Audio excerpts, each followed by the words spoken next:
लोकमत मी आपल्यासोबत सुरभी शिरपूरकर महाराष्ट्राची उपराजधानी नागपूरमधून थेट लाईव्ह आहोत आणि नागपूरमध्ये सध्या जी परिस्थिती आहे ती अत्यंत गंभीर अशी परिस्थिती जी झालेली आहे तुम्ही माझ्या मागे बघू शकता। सध्या आपण आहोत नागपूरच्या महाल परिसरामध्ये आणि नागपूरच्या याच परिसरामध्ये दोन गटामध्ये वाद निर्माण झाला आणि त्यानंतर जी संपूर्ण परिस्थिती आहे ती अगदी आउट ऑफ कंट्रोल अशी परिस्थिती झालेली आहे। तुम्ही बघू शकता अगदी दुपारपासूनच हा वाद चिघळलेला होता आणि दोन गटामधला हा वाद अतिशय असा शिगेला गेला आणि त्यानंतर अक्षरशः पोलिसांना लाठीचार्ज करावा लागला आणि परिस्थिती जी आहे ती आउट ऑफ कंट्रोल झालेली होती। या वेळेचे हे लाईव्ह दृश्य तुम्ही बघू शकताय। रस्त्यावर कशा पद्धतीने बॉटल्स पडलेले आहेत, लाठीचार्ज झालेला आहे, मोठमोठे दगड जे आहेत ते मारण्यात आलेले आहे आणि एवढंच नाही तर काही पोलिसांचे कपडे सुद्धा फाडण्यात आल्याची जी शक्यता आहे ती वर्तविण्यात येत आहेत। अनेक व्हिज्युअल्स अनेक व्हिडिओज जे आहेत ते बाहेर निघालेले आहेत, लाईव्ह आलेले आहेत आणि तुम्ही बघू शकता की कशा पद्धतीने इथे पोलिसांचा मोठा बंदोबस्त आहे। काही लोकांना इथे ताब्यात घेण्यात येतं। तुम्ही बघू शकता की पोलिसांनी ताब्यात घेऊन आता त्यांना अरेस्ट करण्यात आलेलं आहे आणि थेट पोलिसांच्या गाडीमध्ये टाकून त्यांना पोलीस ठाण्यात नेण्यात येणार आहे। तणावपूर्ण वातावरण तुम्ही नागपूरच्या या रस्त्यांवरती बघू शकताय। अतिशय गंभीर अशी सिच्युएशन जी आहे ती नागपुरात सध्या बघायला मिळत आहे। पोलिसांचा मोठा फोर्स आहे आणि आपण बघू शकता की वन बाय वन करून लोकांना इथे अरेस्ट करण्यात आलेला आहे। दोन गटांमधला हा वाद होता आणि त्यानंतर ही जी सिच्युएशन आहे तुम्ही बघू शकता पोलिसांचे अक्षरशः दंडे पडतायत आणि अशा सिच्युएशनमध्ये नागपूरची ही जी परिस्थिती आहे तुम्ही बघू शकता। दोन गटांमधला हा वाद होता आणि यानंतर नागपूरच्या महाल परिसरामध्ये ही जी सिच्युएशन आहे ती अतिशय गंभीर अशी सिच्युएशन झालेली आहे। आपण बघू शकताय अक्षरशः भीतीचं वातावरण आहे। नागपूरकरांनी शांत रहा असं आवाहन जे आहे केंद्रीय मंत्री नितीन गडकरी सोबतच राज्याचे मुख्यमंत्री देवेंद्र फडणवीस यांनी केलेलं आहे। मात्र तणावपूर्ण सिच्युएशन आपण बघू शकतो। आपल्या सोबत सध्या आहेत माझे लोकमतचे पत्रकार आहेत, माझे कलिग आहेत योगेश पांडे। योगेशजी मला सांगा नेमकं काय हा वाद होता? नागपूरचं सिच्युएशन आज आउट ऑफ कंट्रोल बघायला मिळतंय।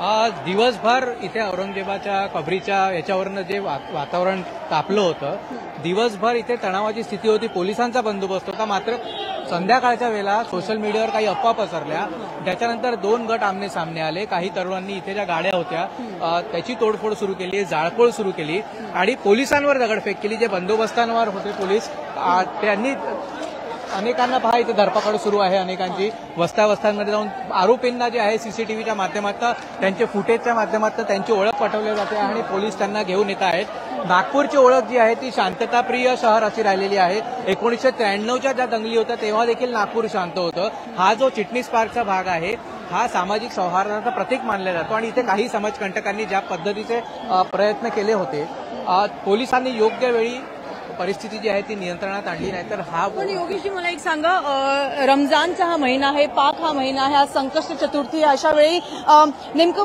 का ही सिच्युएशन का आली असणार? काय याच्या मागचं कारण आहे? याच्या मागे महत्वाचं कारण म्हणजे अफवा ज्या आहे सोशल माध्यमांवर ज्या अफवा पसरल्या आणि एक अफवा पसरायला जास्त वेळ लागत नाही। फेक न्यूज ज्या आहेत त्या मोठ्या प्रमाणावर पसरल्या आणि त्याच्यानंतर काही तरुणांनी जे आहेत जे टार्गेट तरुणे ज्यांना त्यांना म्हणतात, जे समाजकंटक असतात, त्यांनी या परिस्थितीचा गैरफायदा घेण्याचा प्रयत्न केला आणि समाजात विद्वेष निर्माण करण्याचा प्रयत्न केला। काही गाड्या जाळल्या, या रोडवर गाड्या मोठ्या प्रमाणावर उभ्या असतात त्या गाड्या फोडण्यात आल्या आणि त्याच्यानंतर जे पोलीस कर्तव्यावर आहेत सकाळपासून जे आपलं ड्युटी करत आहेत त्यांच्यावर दगडफेक करण्यात आली आणि या अफवांमुळे जे आहेत वेगवेगळ्या लोक जे आहेत ते समोर आले। अगदी फायर ब्रिगेडचे लोक जे आग विझवायला आले होते त्यांच्यावर देखील इथे त्यांना देखील मारहाण करण्यात आली। काही पोलीस कर्मचाऱ्यांना काही गटातल्या तरुणांनी मारहाण केली।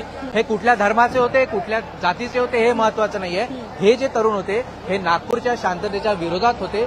ते कोणाचीही असू द्यात, कोणाची समर्थक असू द्यात, सगळ्यात महत्वाची गोष्ट आहे की नागपूरची जी शांतता आहे त्याला भंग करण्याचा प्रयत्न केला। मात्र पोलिसांनी योग्य वेळी स्थिती नियंत्रणात आणली आणि आता जे गोंधळ करणारे लोक होते, जे राडा घालणारे लोक होते त्यांना उचलण्यात येत आहेत आणि पूर्ण महालाची जी सिच्युएशन जरी म्हणजे कंट्रोलमध्ये आली असली तरी सध्या आपण बघू शकतो सध्या पोलिसांद्वारा या लोकांना पकडण्यात येत आहे, अरेस्ट करण्यात येत आहे आणि ही सिच्युएशन उद्यापर्यंत पुन्हा जास्त म्हणजे आउट ऑफ कंट्रोल होण्याची शक्यता वर्तवण्यात येते आणि नाकारण्यात येणार नाही। कारण आपण बघू शकतो की सध्याचं आपण जे चित्र काही बघतोय असं चित्र सध्या मी तरी माझ्या म्हणजे या संपूर्ण काळात मी तरी कधी नागपूर पोलिसांवर आपण एवढा विश्वास नक्कीच ठेवला पाहिजे की पोलिसांनी ज्या पद्धतीने जवळपास सगळ्या झोनचे डीसीपी इथे पोहोचले, सगळे अधिकारी इथे पोहोचलेले आहेत आणि हा जो भाग लगेच तिथे शांतता प्रस्थापित केली. कारण की थोड्या वेळा अगोदर जर आपण कॅमेरा इथे थोडा मूव्ह केला तर या ठिकाणी मोठ्या प्रमाणावर जाळपोळ झाली होती. समोर तो रस्ता आहे त्या रस्त्यावर मोठ्या प्रमाणावर इथे गाड्या फोडण्यात आल्या होत्या. मात्र पोलिसांनी योग्य वेळी इथे पोहोचून अगदी पोलिसांवर हल्ला होत असताना देखील पोलिसांनी स्थिती अतिशय चांगल्या पद्धतीने सांभाळली. आणि उद्या काय होईल हा महत्वाचा प्रश्न नाही आहे. मात्र अग्निशमन दलाचे जे जवान असतील किंवा पोलीस अधिकारी असतील, कर्मचारी असतील, त्यांनी स्वतःच्या जीवाची बाजी लावत इथे परिस्थिती नियंत्रणात आणलेली आहे. आणि हा जो भाग आहे सेंट्रल एव्हेन्यूचा, इकडे म्हणा किंवा इकडे महालाचा भाग जो आहे, शांतता प्रस्थापित करण्यात पोलिसांना यश आलेलं आहे.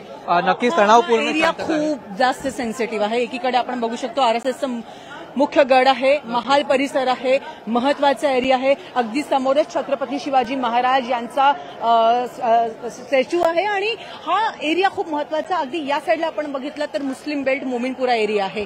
अत्यंत महत्वाचा, अत्यंत सेन्सिटिव्ह असा एरिया आणि या एरियामध्ये अशा पद्धतीची घटना घडणे, काय वाटतं कसं असणार पुढचं चित्र नागपूरचं? नागपूरकरांवर मला एवढा विश्वास आहे की नागपूरचं चित्र आज सकाळपर्यंत जसं होतं तसंच उद्या संध्याकाळी देखील राहणार आहे, उद्या सकाळी देखील राहणार आहे.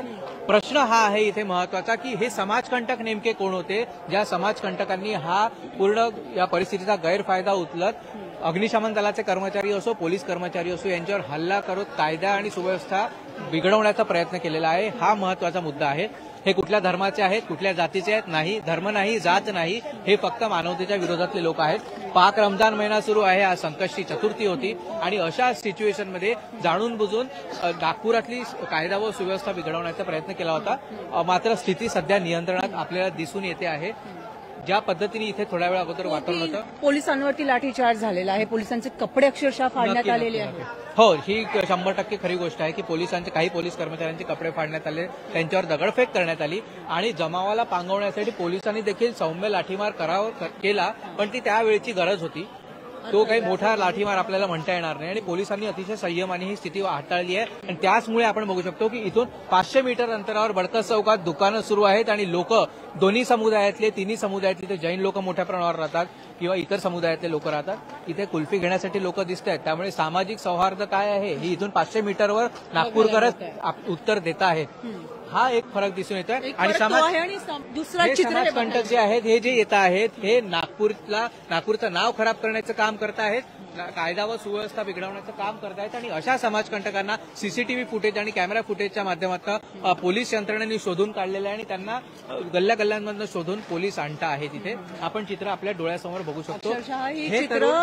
हे आपल्या लोकशाहीवर आघात करण्याचं काम करतायत. मात्र पोलीस यंत्रणा इतकी मजबूत आहेत, आपलं प्रशासन मजबूत आहे की अशा पद्धतीचे प्रयत्न जे आहेत ते नक्कीच हाणून पाडल्या जातील. आणि विशेषतः इथे मीडियाच्या लोकांचं कौतुक करायला हवं की मीडियाचे लोक जे आहेत त्यांनी आपल्या जीवावर खेळून इथे कव्हरेज केलेलं आहे. नेमकी सत्य परिस्थिती जी आहे ती पोलिसांपर्यंत, प्रशासनापर्यंत पोहोचवली आणि त्यामुळेच मुख्यमंत्री देवेंद्र फडणवीस असो, त्याचप्रमाणे केंद्रीय मंत्री नितीन गडकरी असो, यांनी वेळेवर नागपूरकरांना आवाहन केलं आणि त्यांच्या आवाहनाला नक्कीच नागपूरकर प्रतिसाद देत आहेत असंच एकूण चित्र आहे. अर्थातच आपण बघू शकतोय की नागपुरातलं हे महाल परिसर आहे, चिटणीस पार्क हा एरिया आहे आणि अत्यंत महत्वाचा हा एरिया नागपुरातला मानला जातो. कारण आपण ज्या पद्धतीने ऐकलेलं आहे, योगेशजींनी ज्या पद्धतीने सांगितलं की एकीकडे आपण बघितलं इथे आरएसएसचा मुख्य गड आहे, सोबतच अगदीच इथनं 500 मीटर अंतरावरती छत्रपती शिवाजी महाराज यांचा पुतळा आहे, यांचं स्टॅच्यू आहे आणि दरवर्षी मोठ्या प्रमाणावरती मोठ्या उत्साहामध्ये इथे अनेक उत्सव जे आहेत ते मनवण्यात येतात.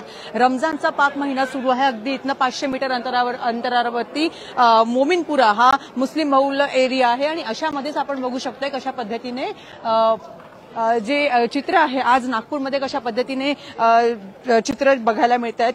नागपुरातले काही रस्ते आपण बघू शकतो कशा पद्धतीने गाड्यांची तोडफोड झालेली आहे. रस्त्यांवरती अनेक ज्या गाड्या उभ्या होत्या त्यांची तोडफोड करण्यात आलेली आहे. बॅरिगेड्स तोडण्यात आलेले आहेत. सोबतच जे पॅरेपॅट वॉल्स होते, काही दुकानाचे जे वॉल्स होते ते तोडण्यात आलेले आहेत. आपण बघू शकतो दगड, मोठमोठे दगड आपल्या नागपूरच्या रस्त्यावरती बघायला मिळत आहे. ही दगडफेक अक्षरशः करण्यात आलेली आहे. इथे मोठ्या संख्येमध्ये नागपूरकर म्हणजे जे जे युवक होते, जे समाजकंटक ज्यांना असं म्हणतो, त्यांचे आपण बघू शकतो स्लीपर्स, कारण की इथे मोठ्या प्रमाणावरती मोठ्या संख्येने ते लोक होते, धावपळ झालेली होती, पोलिसांचा लाठीमार सुरू होता, आसू गॅस जे आहे ते पोलिसांकडून देण्यात आलेले होते. सोबतच या लोकांकडून अशा पद्धतीने मोठमोठे दगडफेक जी आहे ती करण्यात आलेली होती. एवढंच नाही तर याच रस्त्यावरती अगदीच काही मिनिटापूर्वी गाड्यांची तोडफोड आणि गाड्यांची जाळपोळ सुद्धा करण्यात आलेली आहे. त्यामुळे अत्यंत गंभीर अशी जी सिच्युएशन आहे ती नागपूरमध्ये आज बघायला मिळते. त्याच्यात अजून एक अपडेट आहे सुरभी, की एक अधिकारी आहेत ते मोठ्या प्रमाणावर जखमी झाल्याची माहिती येते. सध्या आपण नाव रिव्हील करणं योग्य राहणार नाही,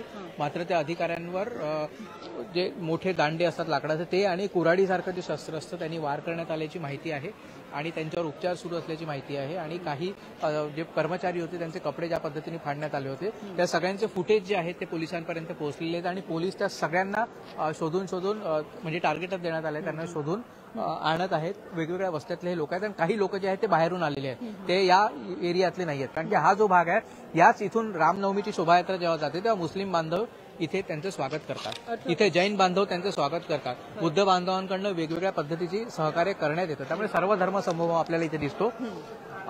समाजकंटक बाहेरून आले होते अनेक, ही गोष्ट स्पष्ट झालेली आहे आणि त्या दृष्टीने पोलीस जे आहेत त्यांना पकडून आणत आहेत. जर आपण समोरून बघितलं तर आपल्याला दिसून येईल की बिलकुल आवाज येतो आहे आणि पोलीस सुद्धा त्यांना बसते आहे. छडी लागे छमछम विद्या ये घमघम म्हणतात. आता यांना कितपत अक्कल येणार हे सांगता येत नाही, मात्र समोरून जे आहे ते पोलीस कर्मचारी, पोलीस अधिकारी त्यांना बरोबर शोधून आणत आहेत. अंधाराचा भाग आहे, व्हिज्युअल्सच्या माध्यमातून बघू शकता इथे अंधार करण्यात आलेला आहे. मला वाटतं की हा पर्पजली हा अंधार करण्यात आला असावा, कारण कुठल्याच पद्धतीचे पुन्हा अशा पद्धतीचे व्हिज्युअल्स जे खरं तर नागपूरच्या नावाला डॅमेज करू शकतात असे व्हिज्युअल्स पुढे येऊ नये. कदाचित हा पण पर्पज असू शकतो या मागचा. आणि ज्या पद्धतीने योगेशजींनी सांगितलंय की एक अधिकारी गंभीर जखमी आहे, त्यांच्यावरती उपचार सुरू आहे आणि याच रस्त्यावरती दोन जेसीबी सुद्धा जाळण्यात आलेली आहे. तुम्ही विचार करू शकता की किती गंभीर सिच्युएशन बघा. पोलिसांच्या लाठ्या ज्या आहेत त्या या लोकांना पडतायत, ज्यांनी खरं तर या सिच्युएशनला आणण्यासाठी हे दोषी होते. हे खरं तर हे दोषी लोक आहेत ज्यांनी नागपूरमध्ये अशा पद्धतीची सिच्युएशन जी आहे ती आणलेली आहे.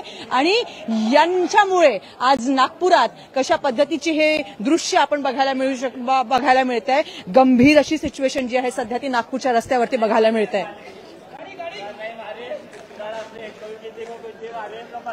हे लाईव्ह दृश्य आहे. आम्ही कोणाला नाही मारलं, आमची मदत करा अशी विनवणी करणारा हा तरुण आणि त्याला पकडून जे जवान आहेत, पोलीस आहेत, महाराष्ट्र पोलीस, नागपूर पोलीस आणि जी संपूर्ण पोलिसांची फौज आहे ती यांना पकडून सध्या पोलिसांच्या गाडीमध्ये टाकतात. आणि या लोकांना नागपूरच्या अनेक जो भाग आहे, म्हणजे ज्या भागामध्ये कदाचित हे तरुण असतील त्या भागातून त्यांना पकडण्यात येत आहे आणि अक्षरशः आता त्यांना त्यांच्यावरती लाठीचार्ज करून काय असतं नेमकं, लॉ काय असतं याचा मुख्य धडा जो आहे तो देण्यात येतोय. पुन्हा एकदा जाता जाता मी तुम्हाला ही संपूर्ण सिच्युएशन दाखवते. नागपुरातून आपण सध्या लाईव्ह आहोत आणि आज नागपूरमध्ये ज्या पद्धतीनं दंगे हा शब्द म्हणणं इथे योग्य राहणार, कारण अक्षरशः दंगे सिच्युएशन आपल्याला बघायला मिळालेली होती. आणि अशामध्ये या भागातून सुद्धा लाईव्ह रिपोर्टिंग करणं आमच्यासाठी सुद्धा तेवढंच रिस्की आहे. मात्र तुमच्यापर्यंत अनेक अपडेट्स पोहोचवणं हे आमचं कर्तव्य आहे आणि लोकमतच्या माध्यमातून प्रत्येक वेळची लाईव्ह अपडेट आम्ही तुमच्यापर्यंत पोहोचविणार आहोत.